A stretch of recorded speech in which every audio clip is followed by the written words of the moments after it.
সময়টা ছিল বসন্তকাল, হালকা মৃদু বাতাস। শিমুলতলি নামের এক গ্রামে বাজারে এক মুদি দোকানদারের নাম রফিক। সে প্রতিদিন রাত 12টার দিকে বাসায় ফিরত। ফেরার সময় করিম চাচার দোকানে চা খেয়ে যেত আর গল্প করত। গল্প করতে করতে প্রায় রাত 1টা বেজে যায়। করিম চাচার থেকে বিদায় নিয়ে রফিক বাসায় চলে যেতে থাকে। রাস্তায় যেতে যেতে একটা বটগাছ পড়ে। বটগাছের নিচে যখন আসে, কিছু দুষ্টু জিন হাসাহাসি করে তার পিছনে। রফিক কিছুটা ভয় পেল।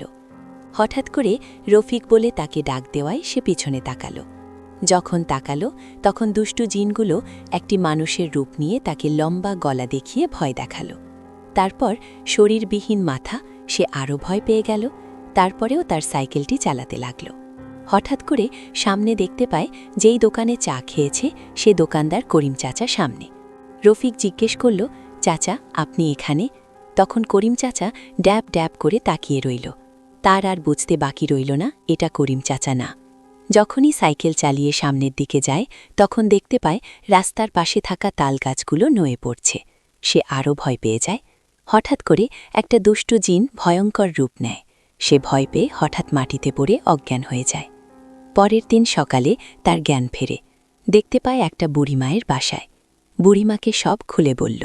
বুড়িমা বুঝতে পেরে তাকে বাড়ির জন্য রওনা হতে বলে। তারপর থেকে রফিক আর কোনোদিন সন্ধ্যার পরে বাসায় যায় না।